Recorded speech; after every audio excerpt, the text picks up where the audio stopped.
Vidisha, can you call your friends? Rahul, can you call your friends? Yes, sir. Yeah.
Okay, Rahul, are you there? Yes, sir. Hmm. I can still see that it's not filled, right? So should I fill this for you? Rahul? Rahul? Hello?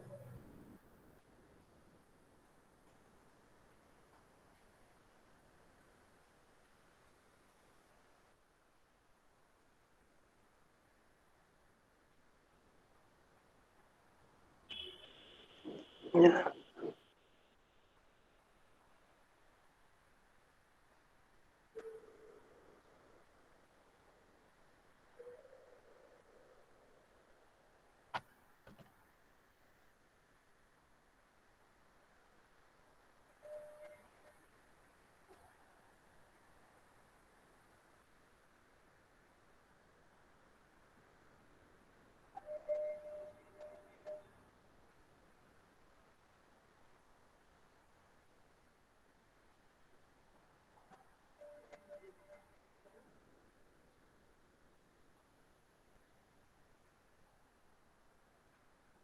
Okay. Rahul, you have to fill this seat, okay, by today or tomorrow, any time. I have to submit it to the HOD. Okay sir, আজকে আমাদের তপরিনা ম্যামের class আছে এই প্রজেক্টের ব্যাপারে। তা হ্যাঁ হ্যাঁ ম্যামের ক্লাসে আমরা কথা বলে তারপরে আমি ফিল আপ করে দিয়ে দেবো আপনাকে। Okay, sure. Okay, so now let us understand that about the synchronization. So in your earlier class, you have checked about the critical section problem, right? But now, how do you implement critical section? How do you apply the critical section where all these three conditions are valid? That is mutual exclusion, that is bounded waiting, and that is what we can call as the progress, right? Let us understand that. So, So there is a classical software solution to this critical section problem called the Peterson solution.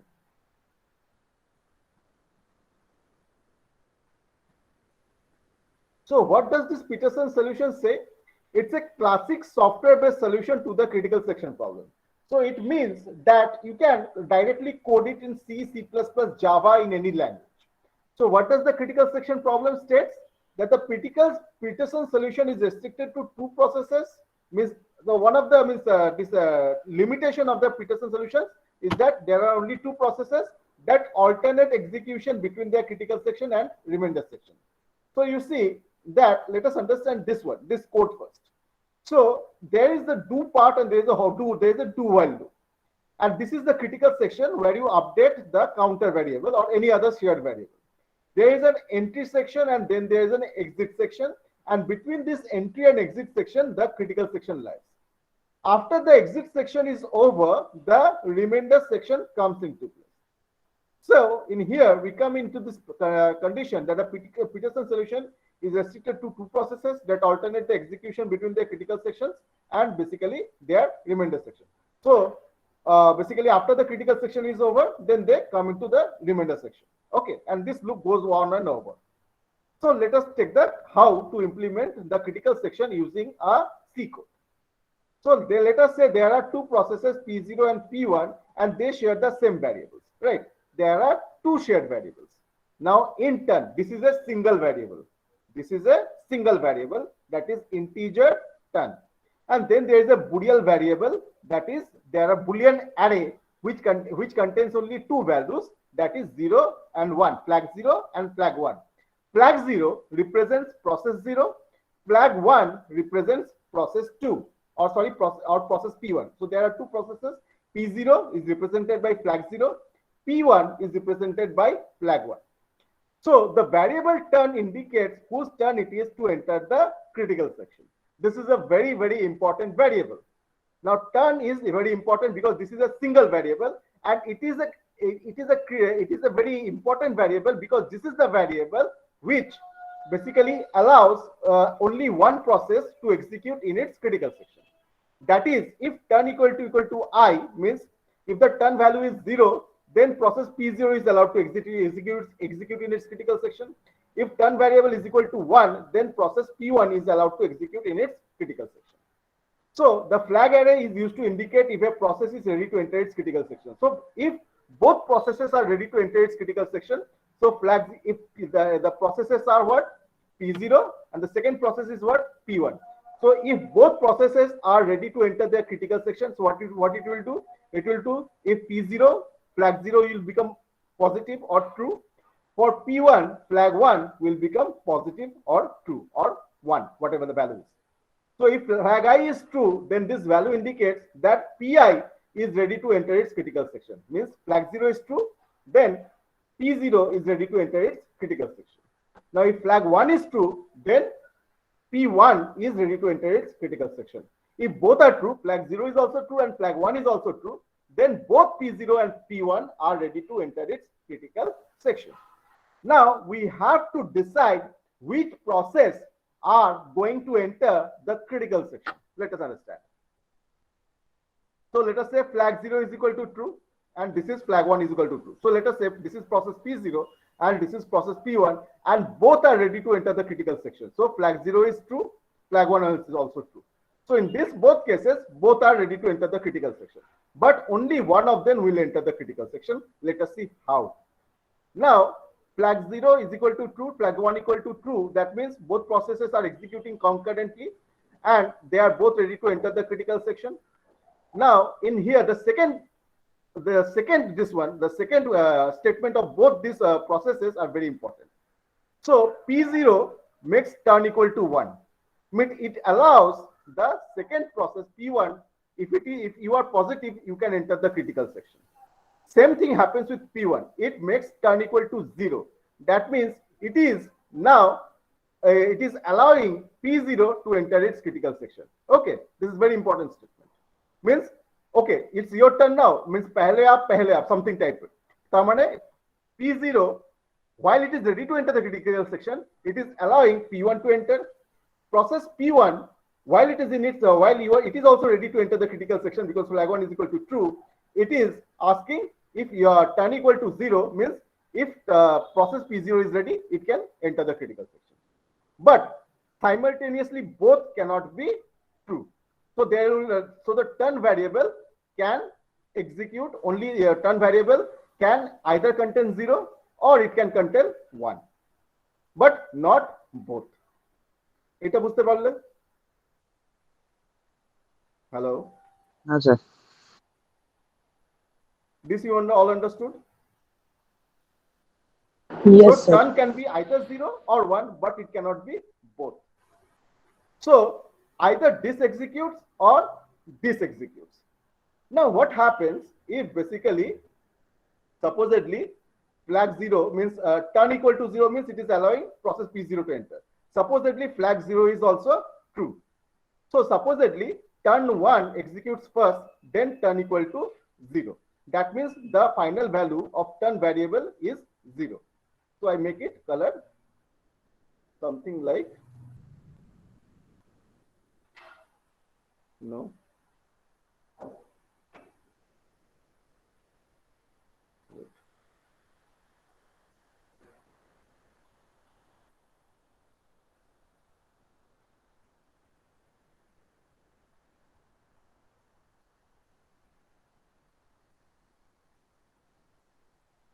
So I make turn equal to 0. So this is the final value. Turn is equal to 0. Let's make it something beautiful color. Okay, turn equal to 0. So final value is turn equal to 0, right? So turn is equal to 0 and flag 0 is also true. So what happens in this case? So in this case, we see this is the while loop is running. So flag 0 is equal to true. So and turn equal to also 0. That means this is what kind of for loop? After that is semicolon. তার মানে এটা কোন for loop? ওগো তোমরা বলো একটু।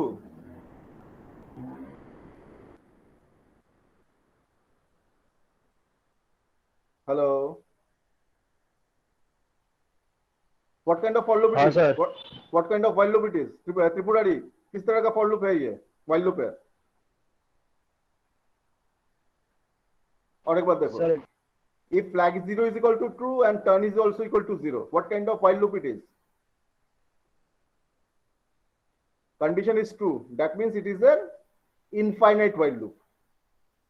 That means process P1 is in the infinite while loop. Means it will not be able to enter the critical section. ये इसी स्टेटमेंट में रह के घूम रहा है ना? So ultimately, if turn is final value is turn equal to 0, right? So ultimately, in this statement, what happens? Flag 1 is equal to true, also true, and turn equal to 1. But turn is final value is equal to 0. So this statement becomes false. So process P0 enters its critical section. Understood? Process P0 enters its critical section. So process P0 enters its critical section. After process P0 completes its critical section, it makes flag 0 equal to false. Then when it makes flag 0 equal to false, this statement has become flag 0 equal to false. So the loop is stopped here and then process P1 enters the critical section. So P0 first enters the critical section. After that, when it is in the remainder section, it makes its job is over. It makes flag 0 equal to false, and then this statement also becomes the false. Then process P1 enters its critical section.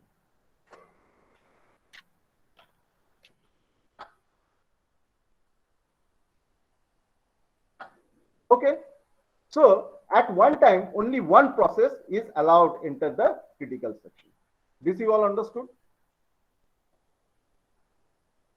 yes, sir. Tripurari understood. Vidisha understood? Vidisha? Pritam understood? Yes, sir. Yes, sir. Rahul understood? Yes, sir. ঠিক করে বলো রাহুল, নইলে আরেকবার বোঝাবো।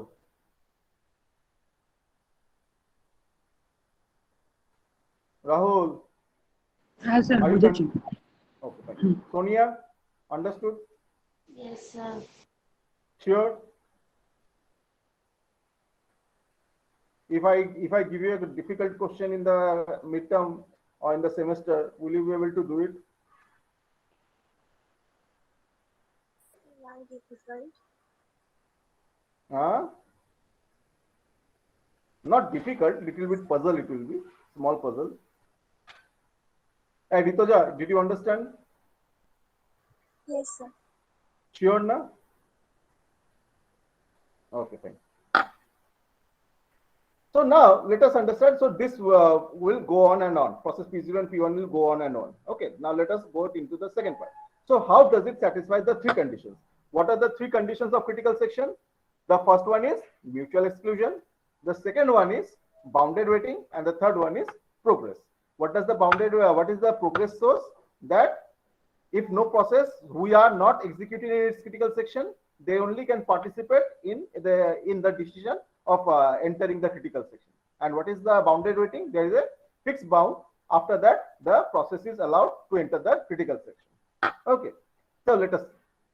So verification of the mutual exclusion principle. So this is a very in every gate question, in every your net set, any questions, these questions might come. How the verification of the mutual exclusion principle. So if both processes can be executing in their critical section at the same time, then both are true, that I explained it to you. These two observations imply that P0 and P1 could not have successfully executed their while statements at about the both same time, since only turn variable can be either 0 or 1. Since the value of turn can be either 0 but cannot be both, so this implies the mutual exclusion as true. Now the second one is verification of the progress and bounded waiting. So if turn equal to I, then Pi will enter its critical section, correct? Right. If turn equal to 0, J, then Pj will enter its critical section. Okay, let us see this in here. If turn equal to 0, so then only if turn equal to 0, then P0 enters the critical section. Right. This one will not enter. P0 will enter. So then Pj will enter the critical section. However, once Pj exits the critical section, let us say P0 exits the critical section, then it will reset the flag J to false, allowing Py to enter the critical section. It made flag 0 equal to false, allowing P1 to exit the critical section. So allowing this P1 to enter its critical section. If Pj resets flag J to 0, it must be also set turn to I. So now if Pj resets the flag J to true, it must also set turn to I. So now let us say if Pj again wants to enter the critical section, say supposedly P0, so it must again turn flag 0 equal to true and turn equal to 1, right? It must also set turn to I. Thus, since Pi does not change the value of the variable turn while executing the while statement, Pi will enter the critical section progress after at most one entry by Pj. Means after at least one entry by Pj, means after Pj completes, then only Pi will be able to enter the critical section. So that is what we can call as the bounded waiting.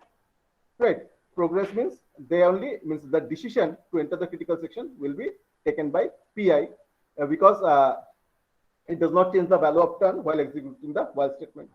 Okay. And after Pj is completed, only after that Pi can enter. That we can say that after only one entry, that is Pi can enter the critical section, that we can call as the bounded waiting. Understood? Vidisha understood, Tripurari understood, Pritam understood, Rahul understood, Sonia understood, Ritaja understood. Yes, sir. Yes, sir. Sonia? Yes, sir. Sonia? Hi, Yes, Sonia. sir. Okay, Ritaja, ठीक है. Okay. So that is all about the Peterson solution. Very important questions, comes at every computation level exams, comes at every almost, if you are related with operating system, this question will come to you. Okay. Now, there is another solution to the critical section problem. So basically, software is not a very good solution, right? Why software is not a very good solution?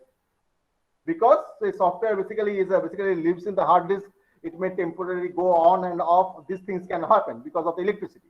So it is based upon the hardware. So basically, if you can code this in the hardware, then it is better. Then you can get a better lock, right?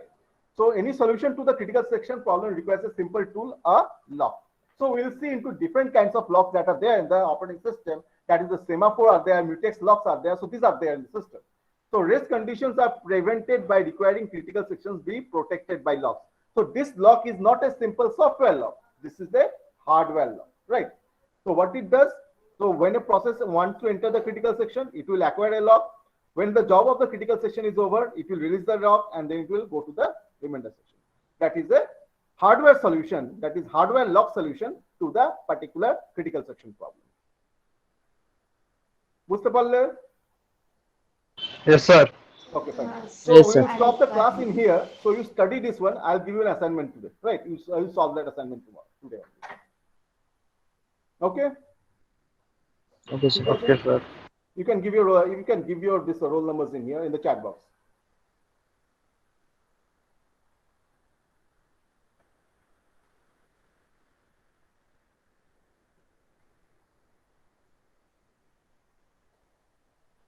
One, two, three, four, five. 1, 2, 3, 4, 5, 6. There are 6 students, right? 1, 2, 3, 4, 5. Who is the left? Tripurari, Pritam, Sonia, Rahul, Ritaja, Vidisha. Rahul, Pritam, Sonia, Vidisha, Tripurari.